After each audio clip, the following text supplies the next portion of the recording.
As we were sitting in a circle for tea, I was just thinking how wonderful it is to sit together.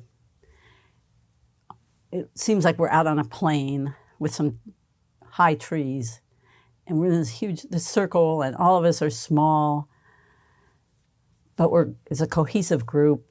And my wish for everyone, my prayer for everyone, is that you all awaken to this precious life that you have, and that you are free of suffering, that everyone can walk away from this place or wherever you go and take with you some of these practices. The last talk, I started with the question that Kise had. She didn't have the question. She said, trust the practice. And the question was, how do you trust? What do you trust? What can you rely on? And I just want to keep that question rolling over in your mind. And maybe you've come to a little more of a conclusion about that over these past couple of days. You can treat it like a koan. What do I trust? How do I trust the practice? What is the practice? What is trust? But today, I'm going to give a little talk that is like a meal. We'll have a little appetizer, then we'll have the main course, and then a little dessert at the end. So the first appetizer is a little bit about happiness or joy in practice. Several people have mentioned it. As we get practicing and we're really kind of working hard, and we often forget about happiness or joy. But the Buddha taught that happiness or joy is one of the 7 factors of enlightenment, along with mindfulness, investigation, energy, relaxation or tranquility, concentration, and equanimity. And maybe some people think, and maybe I've thought this too, that once a person is enlightened, then they would have those 7 factors. But that's not exactly how it works. We have to cultivate those factors in order to become enlightened. So cultivating happiness and joy is an important part of our practice, and it comes kind of naturally if we let it. This is how the Buddha explained our relationship to things and physical and emotional feelings. He said they correspond or attach to, these feelings or emotions correspond or attach to an object. For example, we have the sensation of hearing is created when a ear, or inside our ear, comes in contact with a sense object, a sound. So we hear a bird, we're able to process it, and then we have sound. And ordinary happiness works in that way. For example, we have a happy event this event happens, we're aware of it, and we're happy for a while. Like we could win a prize or perhaps buy a new iPhone. And that's ordinary happiness. But the problem with ordinary happiness is that it never lasts because the objects don't last and everything is impermanent. A happy event will soon end. And then we go about looking for another event or another circumstance. But this happiness as a factor of enlightenment is not dependent on objects, but it's a state of mind cultivated through mental discipline. Because it's not dependent on an impermanent object, it doesn't come and go. A person who has cultivated the Pali word for piti still feels the effects of transitory emotions, those ones that come and go, happiness and sadness, but can also appreciate their impermanence and essential unreality. This is how the Dalai Lama talked about it. He says, actually, the practice of Dharma is a constant battle within, placing previous negative conditionings or habituations with new positive conditioning.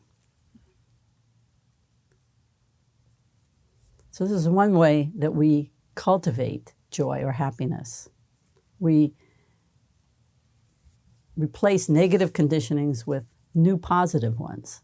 But the new positive ones that come from our practice are of a different quality.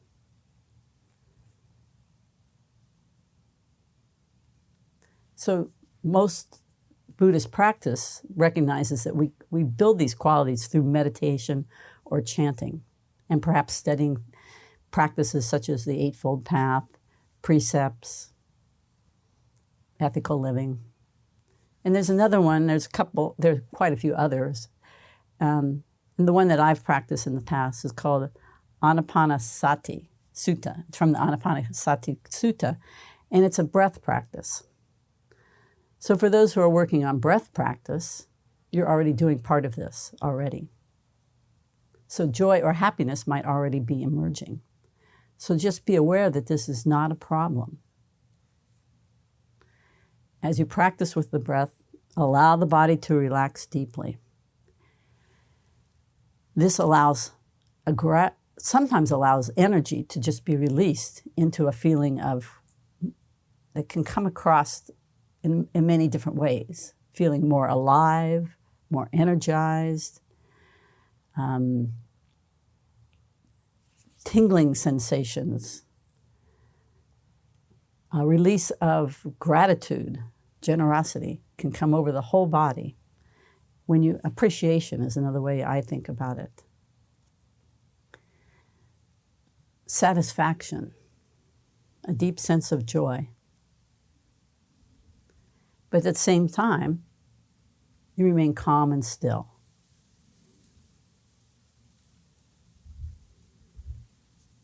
So I'm just reminding people that this is an emotion, this is a quality that we like to cultivate during our practice.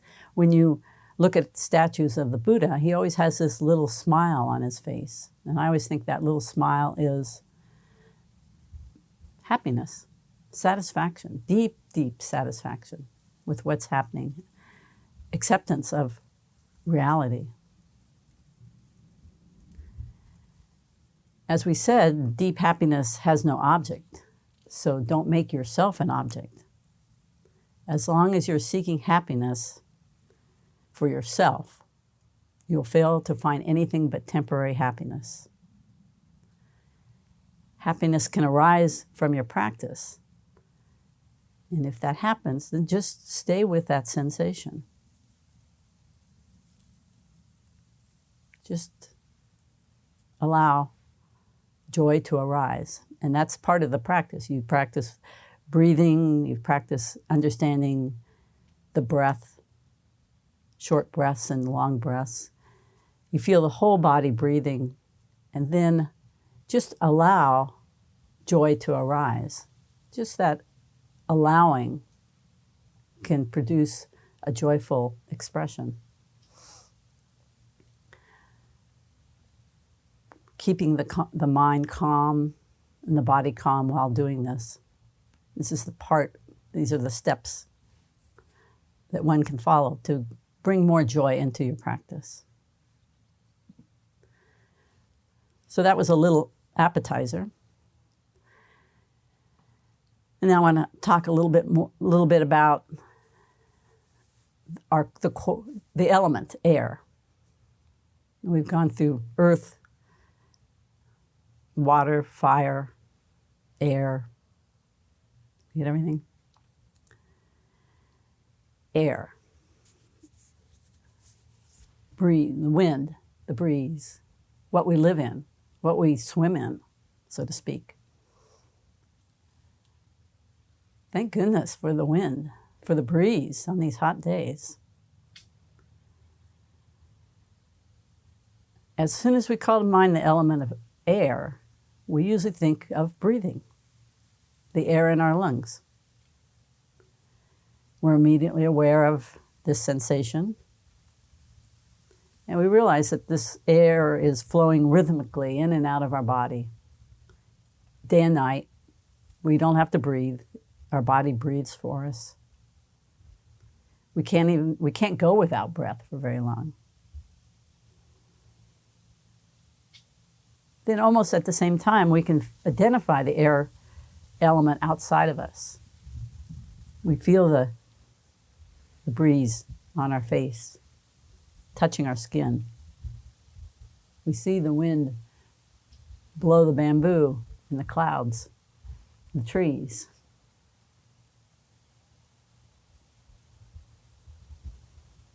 We're taking in and giving out this element all the time. In our current way of thinking, air is also our atmosphere. It's the layer of gases that are retained here by our gravity and surrounds the planet. Protects the planet. It creates a pressure that allows for liquids to stay on the Earth's surface. It protects us from the ultraviolet solar radiation. The atmosphere allows warming of the surface of the Earth, and it reduces temperature extremes. We're only comfortable as humans in between like about 60 and 80 degrees. And then after that, we have to take clothes off or add clothes or do something. And we can extend that a little bit, but that's where that's our comfort zone. And that's not very large. So the air helps us have that kind of an environment to live in. It's mostly gas, even though it's all around us, we can't see it. It's about 78% nitrogen and 21% oxygen, and a bunch of other gases. The one we hear about a lot these days, carbon dioxide, as it takes a larger percentage of our atmosphere. Neon, hydrogen. But also there's a lot of little tiny particles in the air. Aerosols, they're called.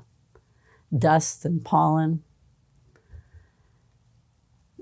You've probably felt it or smelled it or sneezed it. It's also soot and smoke, exhaust. And when there's too many particles in the air, then it's difficult for plants and animals to live.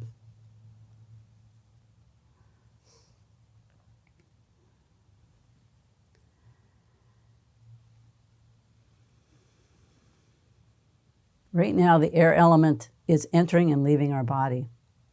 Right now, air is entering our bodies. Oxygen is dissolving in our bloodstreams, being taken to cells to provide energy. And then carbon dioxide is being exhaled. This is a form of reciprocity that has developed over the millenniums with the plant world.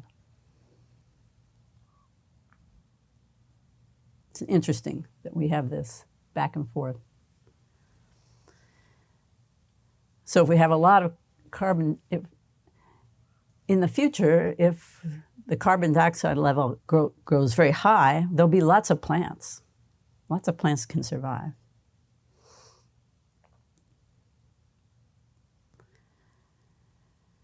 So I want to practice a little bit with the air element. So take a moment and just relax and put your attention on your breath for a moment. And feel the solidity of the earth element of your body. Touch your hands to your knees or feel where your mouth and lips meet. Feel the bones through your skin. Skin above them. Another way is feeling the subtle pressure of your eyelids. We're starting with letting that feeling of solidity flow into and merge with the earth element, wherever you're sitting.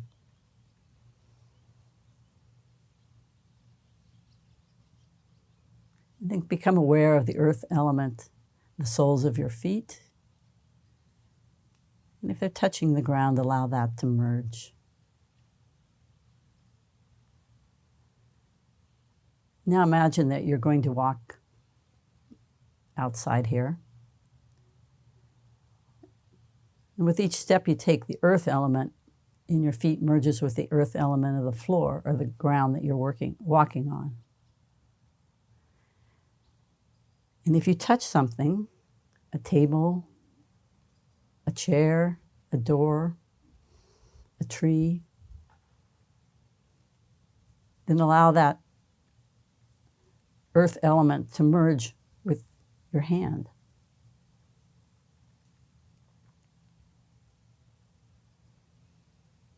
Now imagine that you are walking close to a tree.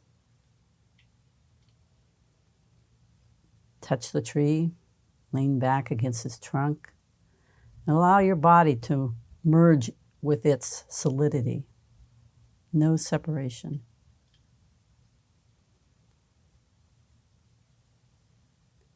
Continue walking until you come to a stream. Put your hand in the stream and feel the water's solidity pressing against your fingers.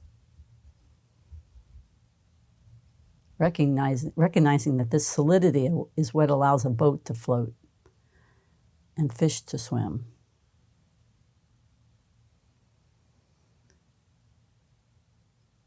Look up to the sky and let your body's earth element flow into the clouds, which have their own solidity.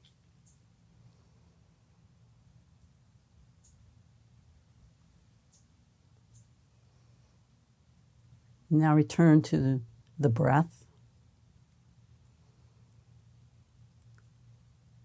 And focus on your awareness on the breath, on the air, in and around your body.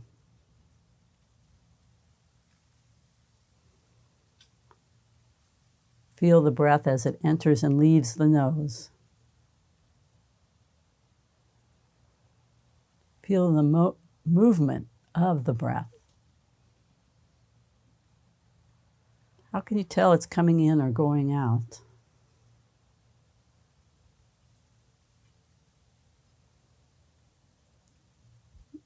Now at the same time, feel the air on the outside of your face. And allow these two to merge together. The breath on the inside and the air on the outside.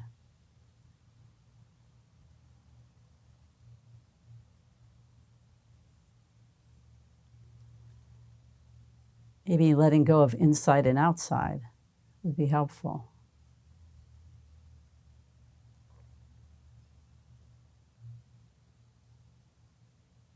Become aware of the air on the sole of your feet and the breath moving within your body. Allow them to merge as one.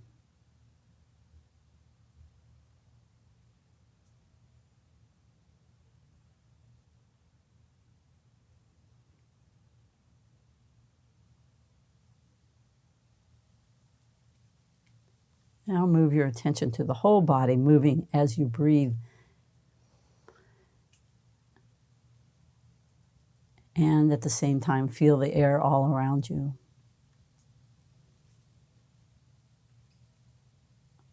Allowing air inside and outside to merge.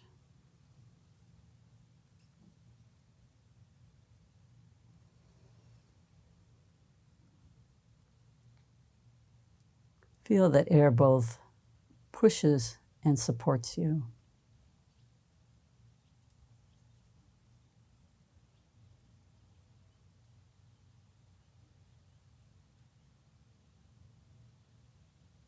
Imagine getting up and walking, feeling the change in the quality of the air.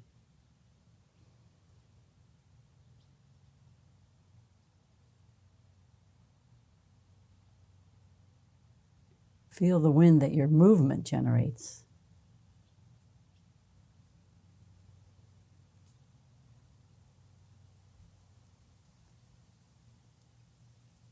Imagine that your walk takes you into a shady place and how that changes your experience with air.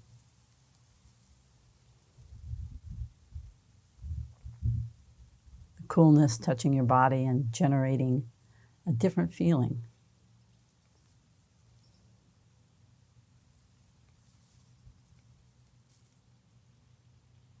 You breathe in this air, and the shade and you are not separate.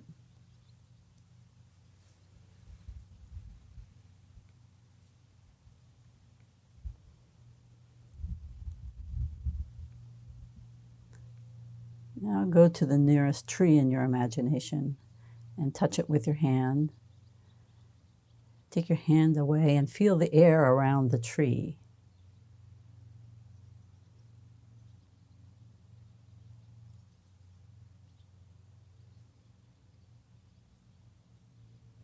Merging your own feeling of air with the subtle difference in the air around the tree. And realize you're no longer separated from that tree. You're both in the same air. You're both absorbing the warmth of the sun's rays or the coolness of the shade.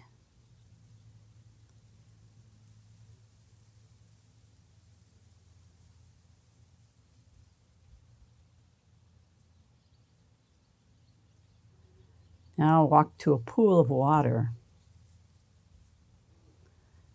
Put your hand in the water. Take it out, and then notice the drying effect of the air.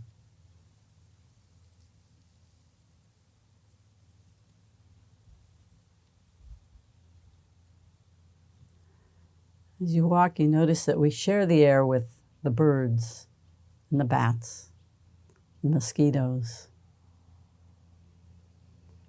Where's the boundary between inner air and outer air? The air of the bats and the trees. There is only one air element. And that air element is within us, simply borrowed for a few moments.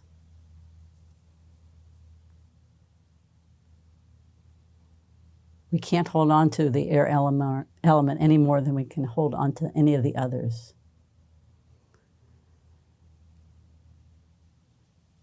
In fact, we can only live by letting go, never by holding on.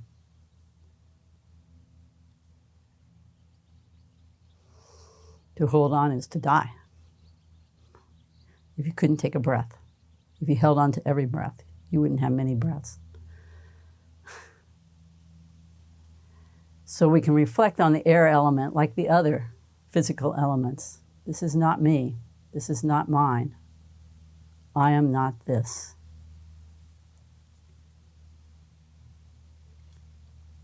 We shift our view from being the center of all that is happening to being connected to an immense oneness of this great earth.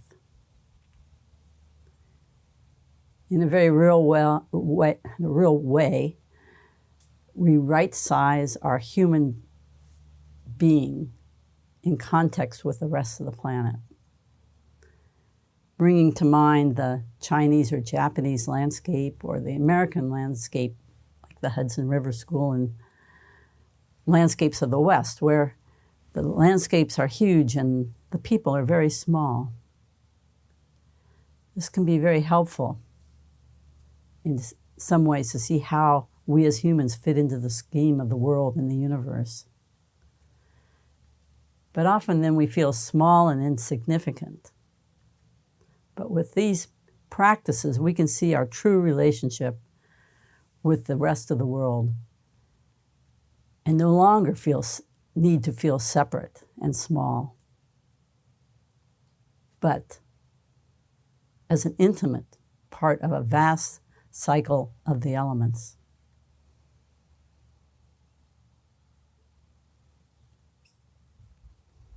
We can feel the impermanent, transient nature of the body. And in this way, we can shift from the view that this body is a relatively fixed and solid physical form to one that is actually a dynamic process.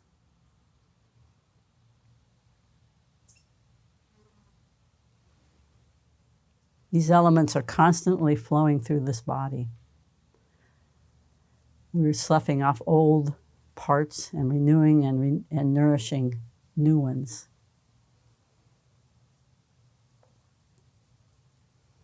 With this understanding, we can nurture a sense of curiosity and wonder and openness.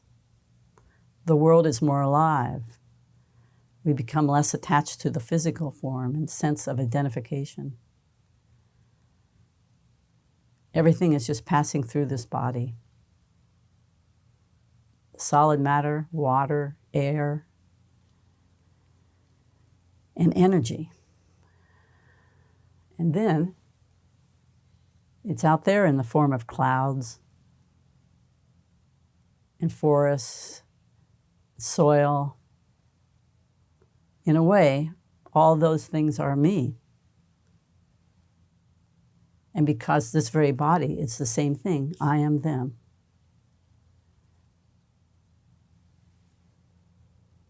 Having this direct sense of interconnectedness is enlivening and empowering.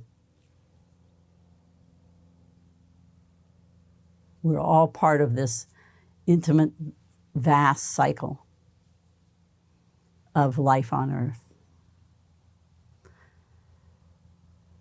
So you might hear this koan now with new awareness. Once a monk asked Changsha, a Zen master of Jinsen, "How should I turn mountains and rivers and the earth into myself?" Changsha said, "How could you turn yourself into mountains, rivers, and earth?"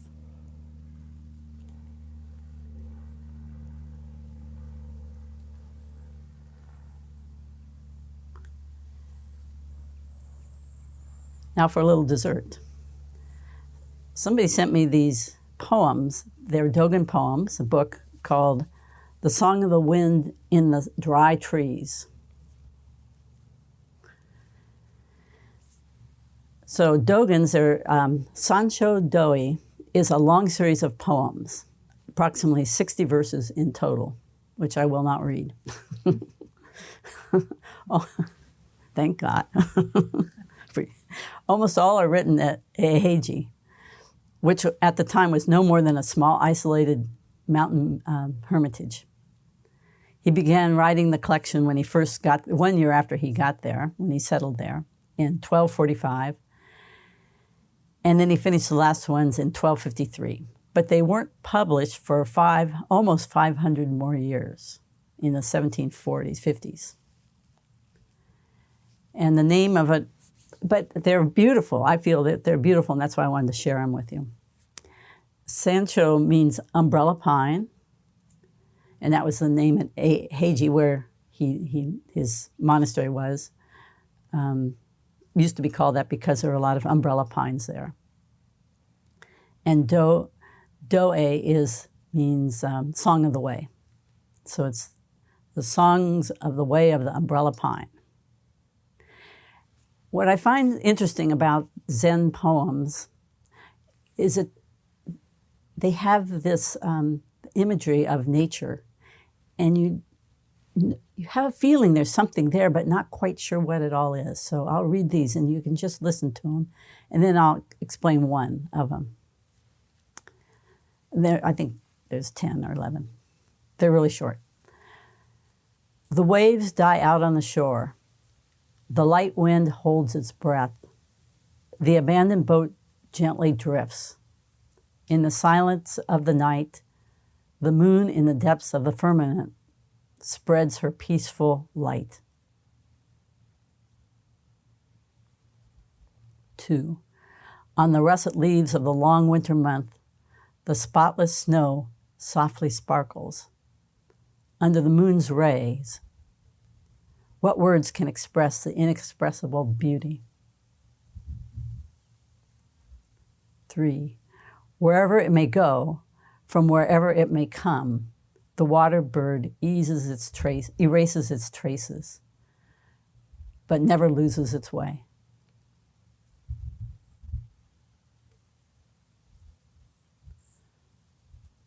For when it dives or when it is carried by the rolling waves, who can tell the seagull from the mandarin duck?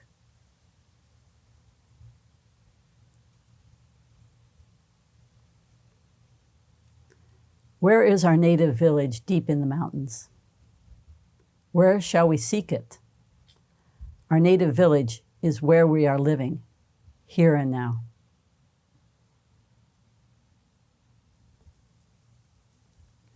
Our mind is colorless. No one can see it. It is just like the dew or the frost. Oh, my little hermitage where I'm hibernating amid the clouds, the ice and the snow.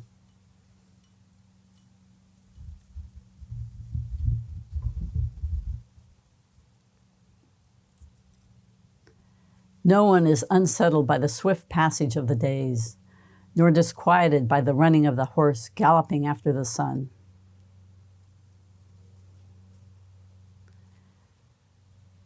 The inner intoxication of our mind is like the autumn sunset over the forest where the woodcutter works.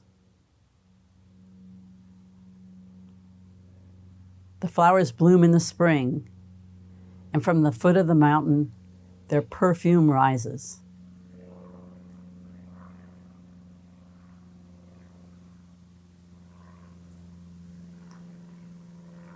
Springtime is coming to an end.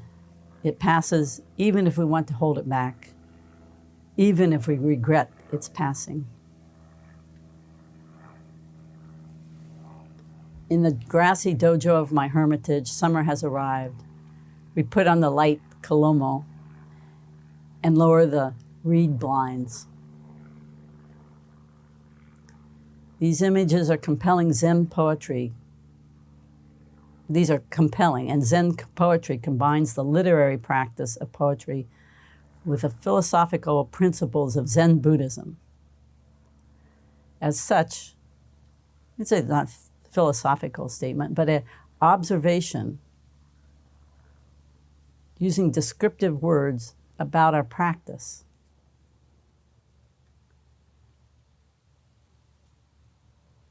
It's focused on attaining moments of enlightenment or true clarity of mind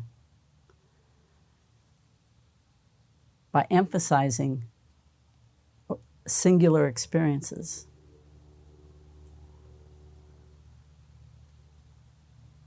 And as you heard, most of these are nature-focused images. So in this, the waves die out on the shore, the light wind holds its breath, the abandoned boat gently drifts in the silence of the night, the moon in the depths of the firmament spreads her peaceful light. The waves represents the anxieties and uncertainties and passions that come and go. And the abandoned boat is the abandoned ego. The boat is empty. There is no longer anything that could be described as you or me. It's empty, empty consciousness, conscious emptiness. The inside is empty.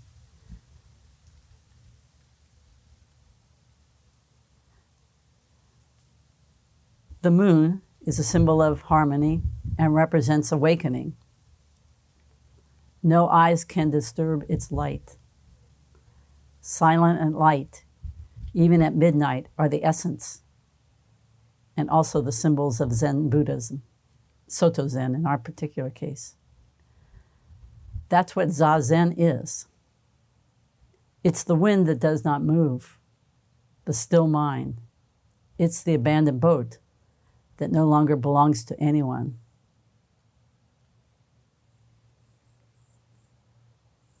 It's the act of detachment. It's like a koan or like a vow. It's unconscious faith. The wind has dropped. The waves, illusions, anxieties have calmed, for there's no owner anymore. The boat is abandoned. In the depths of the night, only the moon illuminates the landscape.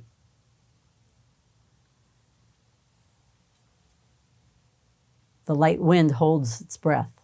The abandoned boat gently drifts. Oh, the waves die out on the shore. The light wind holds its breath. The abandoned boat gently drifts.